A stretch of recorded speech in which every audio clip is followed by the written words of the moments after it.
जय जगन्नाथ। आज भल कथाटी छुआ मन रखिथ। आज आलोचना करिया भक्त आ भगवान। बुझी कहबार तात्पर्य मन रख, भक्त भगवान होउछंती अभिन्न, एका छाड़ी रही परिवे नाही। जेमिति मनुष्य आ समाज ये परस्पर कौन परिपूरक। समाज को छाड़ी मनुष्य बंचा बहुत कष्ट, मनुष्य छाड़ी समाज तिष्ठिया बहुत कष्ट साध्य ना नहीं। ये परस्पर कौन परिपूरक, यही छाड़ी रही परिवे ना। सेमती भक्त आ भगवान ये जो भाव ताकू मुखरे वर्णना कर हुए नहीं कि कागज कलम रे लेखिकी पढ़ी हुए नहीं। से जो भाव जो संपर्क माने आमे भी ताकू मुखरे वर्णना कर पारू ना। वर्तमान समाज हम देख जेकोसी धर्मावलंबी हो समस्त आम ठाकुर डाकुचे। घरे घरे कौन बहुत तुम देख वर्तमान समय आम देखु घरे घरे समस्त जेकोसी गुरुकुल आश्रित होती। बाप जदि गोटे गुरुकुल आश्रित है, पु गोटे गुरुकुल आश्रित है, बहु गोटे गुरुकुल आश्रित है, शाशु गोटे गुरुकुल आश्रित है, एम सब हो गए। किंतु घरे शांति दिए ना। बुझी जी प्रकृत भक्त होता जीवन शांतिटा कौन से अनुभव कर। अनंत दास गोटे पद मोर मन पड़े, लिखिं कुकुर बहिबे मस्तके चिता, भलुक बहिबे कंधे पैता, झिटी पिटी हरि नाम गाइब, घोर कलिकाल थय नहिब, पाप पुरी जीव मही, घरे घरे हरि नाम जे होइब, धर्म बल टिके नाही। समस्ते ठाकुर डाकुथे, घरे घरे हरि नाम होउथिबो। अतीत गाँ मानक ग्रामवासी मिसी गोटे अष्टपरी करुथिबे बा करुथिले। बर्तमान घरे घरे अष्टपरी हो, घरे घरे नाम संकीर्तन हो, किंतु धर्म बल टिके ना। बुझ जहाँ पाखरे धर्म बल थी ता जीवन निश्चिंत शांति दिया थी। जहाँ पाखे धर्म नाखे मन रखी शांति नहीं।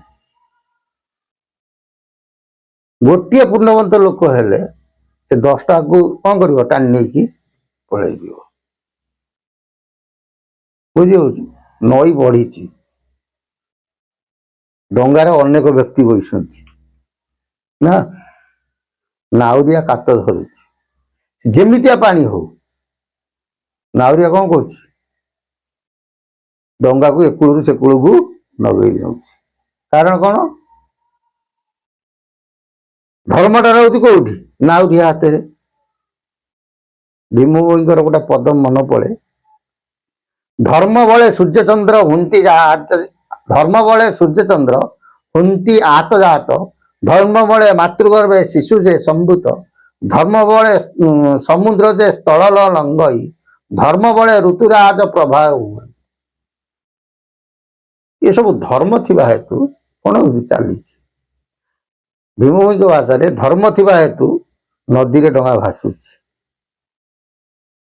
ना, धर्म थिबा हेतु सूर्य चंद्र आत्मजात होउछंती, धर्म थिबा हेतु कौन होची मातृगर्भे शिशु संसार होउछंती। एम सब धर्म नहीं कि ये सब कौन होची आत्मजात।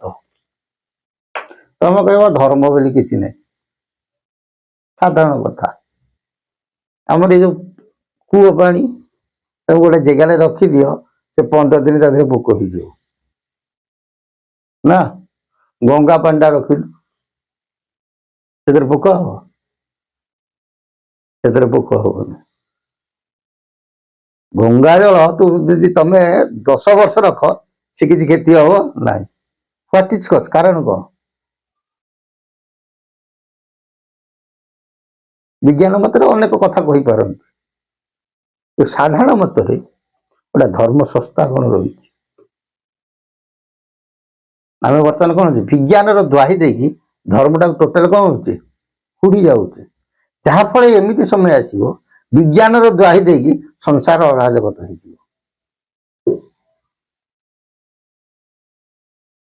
ବୁଝିଯାଉଛି? ତେଣୁ ଧର୍ମ ହିଁ ଜଗତରେ ଗୋଟିଏ ଜିନିଷ ସତ୍ୟ। ଚିତା ଚୈତନ କାଟି ହରି ହରି ଖାଲି ହେଲେ ଧର୍ମ ହୁଏ ନା। ଆଉ ଭକ୍ତ ହବାକୁ ହେଲେ ଏକରେ ଦରକାର କଣ? ପ୍ରଥମେ ଦରକାର ଭୟ। ଭୟ ଜାଗ୍ରତ ହେଲେ ଆସିବ କଣ? ଭାବ। ଭାବ ଜାଗ୍ରତ ହେଲେ ଆସିବ ଭକ୍ତି। ଭକ୍ତି ଜାଗ୍ରତ ପ୍ରଗାଢ଼ ହେଇଗଲେ ଆସିବ କଣ? ପ୍ରଭୁଙ୍କ ଦର୍ଶନ। ବୁଝିଯାଉଛି? ଇଏ ହେଲା କଣ? ପ୍ରଭୁଙ୍କୁ କେମିତି ପାଇବା, ଇଏ ହେଲା ପ୍ରଭୁଙ୍କର ଧାରା। ସମାଜରେ ଭକ୍ତକୁ ଆମେ ଚିହ୍ନିବା କେମିତି? ବୁଝିଯାଉଛି? ତାରି ଉପରେ ଆଜି ଆଲୋଚନା କରିବା। କହିଲେ ଭକତ ବୋଲି ଯାକୁ କହି ନିଲୋଭୀ ଅଟେ ନିତ୍ୟ ସେହି। ସିଏ ପ୍ରକୃତରେ ଭକ୍ତ ହେଇଥିବ, ତା ହୃଦୟ ହଉଛି ନିର୍ମଳ ପବିତ୍ର, ତା ହୃଦୟରେ ଲୋଭ ଭାବ ତାଠି ଜାଗ୍ରତ କରିବ ହବ ନାହିଁ। ବର୍ତ୍ତମାନ ତମେ ଦେଖ, ଅନେକ ଭକ୍ତ ସବୁ ଥିବେ, ସେ ଯାଉଥିବେ ମନ୍ଦିରକୁ, ହାତ ପୁରେଇ ଦେବେ ବେଗ ଭିତରେ, 100 ଟଙ୍କା ବାହାରିଲା, ସେ ଆଉ ସେଠି ଦାନ କରିବେନି, ତାକୁ ରଖିଦେଇକି ଖୋଜିବେ, ତା ଭିତରେ 5 ଟଙ୍କା ଯଦି ବାହାରିଲା ତାକୁ ଦେବେ। ଏଇଆ ହଉନି? କିନ୍ତୁ ବାସ୍ତବ ମତରେ ଯେ ଭକ୍ତ, ସେ ନିର୍ଲୋଭୀ, ତାର ଲୋଭ କିଛି ନଥାଏ। ମୋହ ମାୟାକୁ କରି ଦୂର, ଭଜଇ ଶ୍ରୀ ଗୁରୁ ପୟର। ଯିଏ ଭକ୍ତ ତାର ମୋହ ନଥାଏ, ଯିଏ ଭକ୍ତ ତାର ମାୟା ନଥାଏ। ମୋହ ଆଉ ମାୟା, ଆ ଭିତରେ ଡିଫରେନ୍ସ କଣ? ଭକ୍ତ ଯିଏ, ସେ ପ୍ରକୃତରେ ସେ କହେ ନାହିଁ ଇଏ ମୋ ଘର, ଇଏ ମୋ ଦ୍ୱାର, ଇଏ ମୋ ସୁନା, ଇଏ ମୋ ରୂପା, କୁହେ ନା। ହେ ପ୍ରଭୁ, ଇଏ ସବୁ ତୋର, ଇଏ ଶରୀର ତୋର। ଲୋଭ, ଲୋଭାସକ୍ତ କଣ? ମାନେ ଯାହା କୁହନ୍ତି ଶୁଦ୍ଧ ଓଡ଼ିଆରେ କଟକୀ ଭାଷାରେ ଶୁଣ୍ଠି ଭାଇ ଗୋଲ ମରିଚ। ବୁଝିହଉଛି? ଭିକାରୀ କି ଦାନ ଦେବାକୁ ବହୁତ କଷ୍ଟସାଧ୍ୟ, କିନ୍ତୁ ଜ୍ଞାନ ବଖାନ କରିବା କଣ ବହୁତ ବଡ଼। ରାସ୍ତାଘାଟରେ ବହୁତ ଜ୍ଞାନ ବଖାଣ ଥିବେ, କିନ୍ତୁ ଭିକାରୀ କି ଭିକଟିଏ ମୁଠାଏ ଦେବେନି, ଆଉ ଯଦିଓ ଦେବେ କୁଣ୍ଠାବଦ୍ଧ ହେଇକି ଦେବେ।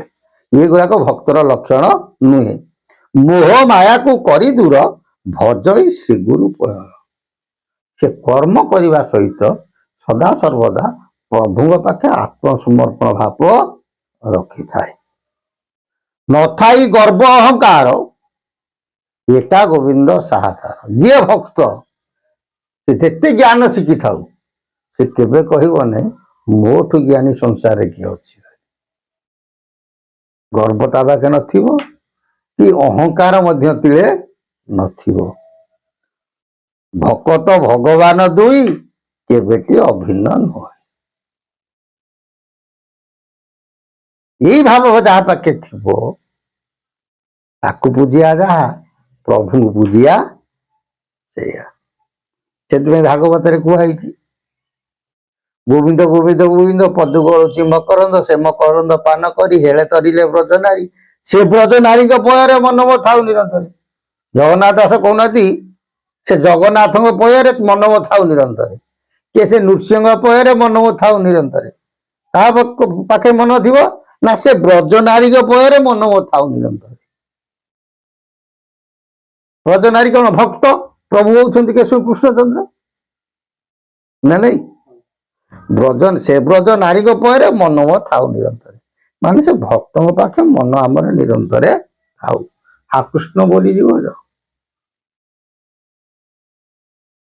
नहीं तेणु भक्त सदा सर्वदा नतमस्तक भक्त हृदय सदा सर्वदा पवित्र कोमल जिते ज्ञान शिखिले से गर्व करती नहीं आ जो ज्ञानी व्यक्ति गर्व कला जो भक्त गर्व कला ज्ञान शिखिकी गर्व कला मूर्ख जी तो गर्व कला छाड़ से तो मूर्ख गला जे ज्ञानी परिचय दे गर्व कला तार से कौन हुए विनाश सुतरां रावण रावण ठारू महाज्ञानी किए थिला बुझी ना बुझिपारे अति सर्प हतालंका अति मान चोरोहा अति दान बलिबद्धम अति सर्वत्रम ग्रहितम तेणु अतिटा सब कौन इति जय जगन्नाथ से प्रभु सदिच्छापन्न हो बोलान दे गवा हरि बोल।